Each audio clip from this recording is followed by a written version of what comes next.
প্রিয় ছাত্রছাত্রীরা, আজকে তোমাদের পাতাবাহার যে বইটা আছে, কি সুন্দর দেখতে বইটা। ওই পাতাবাহার এই বাংলা বইটা থেকে তোমাদের কিন্তু সমস্ত কিছু আলোচনা করব আজকে। পাতাবাহার বইটা তোমরা যদি একটু খুলে দেখো, দেখবে প্রথমে কি সুন্দর একটা বাউলের ছবি আছে। ছবিগুলো তোমরা দেখবে আর ভাববে যে সরকার থেকে তোমাদের যে বইটা দিয়েছে, বইটা কি সুন্দর ছবি দিয়ে প্রথমে শুরুটা করেছে। এরপর তোমরা আস্তে আস্তে করে পাতাগুলো উল্টে উল্টে যাবে, দেখবে সরকার সম্বন্ধে লেখা, বই সম্বন্ধে লেখা, বহু লেখা আছে। ওটা তোমরা পড়বে এমনি জানার জন্য, কিন্তু যেটা জানবে তোমরা প্রথমেই সেটা হচ্ছে সূচিপত্র। সূচিপত্রটা কেন দেখবে? সূচিপত্রতে কি কি আছে তোমাদের খুব ভালো লাগবে, যেসব টপিকগুলো আছে সেগুলো তোমরা একবার দেখে নেবে। দেখলে তোমাদের ইচ্ছা জাগবে এটা শেষ করব, তারপরে আমরা কোনটা পড়বো, তারপরে আমরা কোনটা পড়বো, এভাবে। আর আমি তোমাদের প্রত্যেকটা টপিক ধরে ধরে তার প্রশ্ন উত্তর এবং তোমাদের যে ইউনিট টেস্টগুলো হয় তার কী প্রশ্ন পড়ে, তার প্রশ্ন উত্তর, গ্রামার, এগুলো সব তোমাদের আলোচনা করে দেবো। যেমন এই দেখো, প্রথমে সূচিপত্রতে আছে সুনীল বসুর লেখা সবার আমি ছাত্র। তারপরে দেখো উপেন্দ্র কিশোর রায়চৌধুরী লেখা নরহরি দাস, কি সুন্দর একটা গল্প আছে। কোথাও আমার, রবীন্দ্রনাথ ঠাকুরের লেখা। তারপরে দেখো দ্বিতীয় পাঠে তেত্তচানের অ্যাডভেঞ্চার, তেতসুকো কুরওয়ানাগি লেখা, বনভোজন গোলাম মোস্তাফা। এভাবে তোমরা আস্তে আস্তে করে দেখে যাবে, দেখবে এই গল্পগুলো, এই কবিতাগুলো কি সুন্দর, তাদের লেখার ধরন, কবি সম্বন্ধে পরিচিতি, এগুলো তোমরা অবশ্যই করবে। এবং যে কবিতাগুলো আছে, কবিতাগুলো তোমরা কিন্তু মন দিয়ে মুখস্থ করবে আগে। কবিতা যত সুন্দর মুখস্থ করতে পারবে, যত সুন্দর বলতে পারবে, দেখবে তার সার সংক্ষেপ, তার থেকে প্রশ্ন উত্তর তোমরা সহজেই কিন্তু পারবে। দেখো সূচিপত্রতে ছিল সবার আমি ছাত্র। এই দেখো সেই সবার আমি ছাত্র, সুনির্মল বসুর লেখা। এই কবিতাটা তোমরা সুর করে করে সুন্দর করে উচ্চারণ করে তোমরা কিন্তু পড়বে। যেমন আমি তোমাদের সঙ্গে একটু পড়ি, তোমরাও আমার সঙ্গে পড়তে থাকো। সবার আমি ছাত্র, সুনির্মল বসু। আকাশ আমায় শিক্ষা দিল উদার হতে ভাইরে, কর্মী হবার মন্ত্র আমি বায়ুর কাছে পাইরে। পাহাড় শেখায় তাহার সমান, হই যেন ভাই মৌন মহান। খোলা মাঠের উপদেশে দিল খোলা হই তাইরে।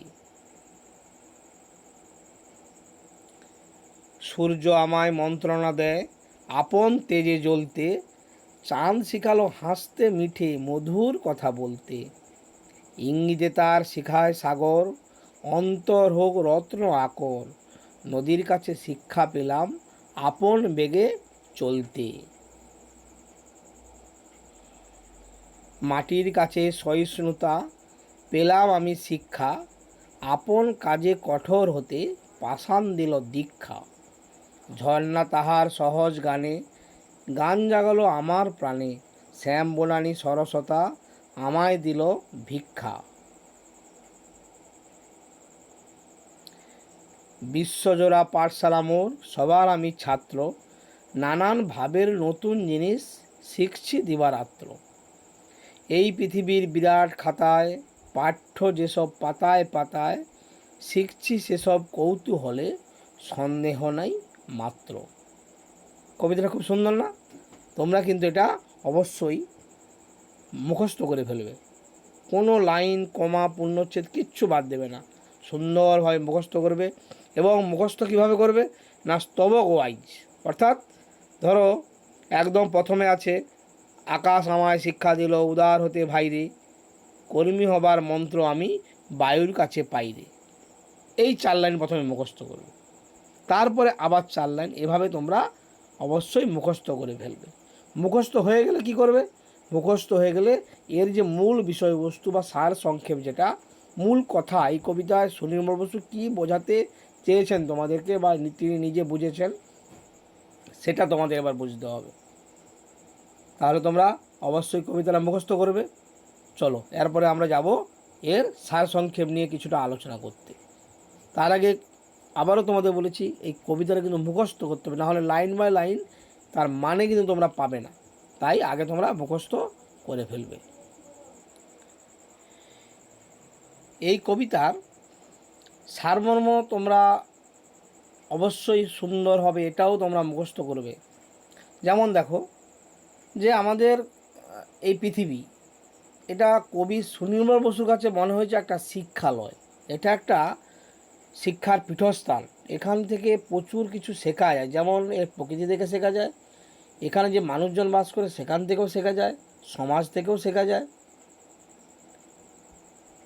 তা সবার আমি ছাত্র, এই কবিতায় সারমর্ম কবি বলতে চেয়েছেন যে এই পৃথিবীটা হচ্ছে কবির কাছে একটা শিক্ষালয়। পৃথিবীর বিভিন্ন জিনিস থেকে তার শিক্ষা গ্রহণ করেছেন, তারা শিক্ষা গ্রহণ করতে বলেছেন তোমাদেরকে। আকাশের কাছে তিনি শিক্ষা পেয়েছেন উদার হওয়ার শিক্ষা, উদার হতে হবে।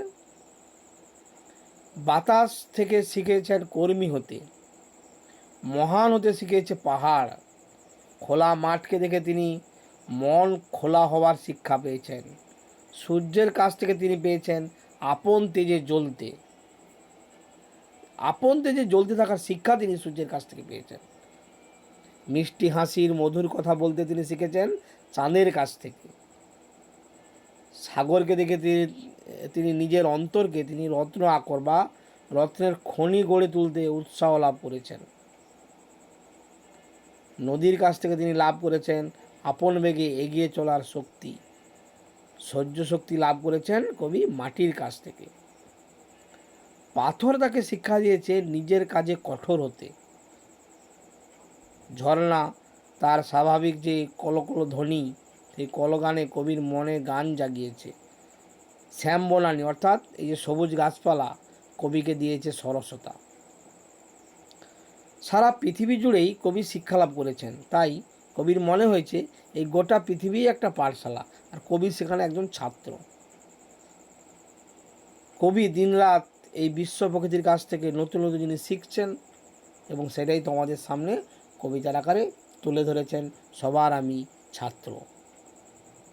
তা তোমরা এই সারসংক্ষেপটা খুব সুন্দরভাবে মুখস্থ করবে, বুঝবে আগে, তারপরে তোমরা কিন্তু এর থেকে আরও কী কী প্রশ্ন উত্তর হয় সেগুলো আমি ক্রমান্বয়ে তোমাদের সঙ্গে আলোচনা করব। তোমরা কিন্তু অবশ্যই এই ভিডিওটা দেখবে, এই ক্লাসটা অবশ্যই মন দিয়ে করবে এবং ঠিক এই ভিডিওগুলোর পরপর এর পরবর্তী যে প্রশ্ন উত্তর, তার গ্রামার, তার ইউনিট টেস্টে যে প্রশ্নগুলো পড়েছে, এর পরের যে গল্প আছে, ক্রমান্বয়ে কিন্তু ভিডিওগুলো বা তোমাদের ক্লাসগুলো আমি আমার এই ইউটিউব চ্যানেলে আপলোড করে দেবো। তোমরা কিন্তু এই চ্যানেলটাকে সাবস্ক্রাইব করে রাখবে এবং এই ক্লাসগুলো মন দিয়ে করবে। তাড়াহুড়ার কোনো দরকার নেই, একটা ক্লাস একদিনেই করবে, সেটা ভালো করে বুঝবে, তার হোম টাস্ক নেবে, নিজে কাজটা করবে, তারপরে পরের ভিডিওতে যাবে, পরের ক্লাসটা তোমরা কিন্তু অবশ্যই দেখে নেবে। আর প্রত্যেকটি কথা একটু মন দিয়ে শুনবে, মন দিয়ে বোঝার চেষ্টা করবে, ঠিক আছে? তাহলে তোমাদের আপাতত এই ভিডিও থেকে, এই ক্লাস থেকে তোমাদের হোম টাস্ক কী থাকলো, কবিতা আবৃত্তিটা মুখস্থ করা একদম, আর সুন্দর করে বাড়ির লোকের সামনে বলা, আর এই সার সংক্ষেপটা অবশ্যই তোমরা মুখস্থ করবে। ঠিক আছে, সবাই ভালো থেকো। এর পরের ক্লাসে অবশ্যই তোমরা পরবর্তী প্রশ্ন উত্তরগুলো অবশ্যই তোমরা শুনবে।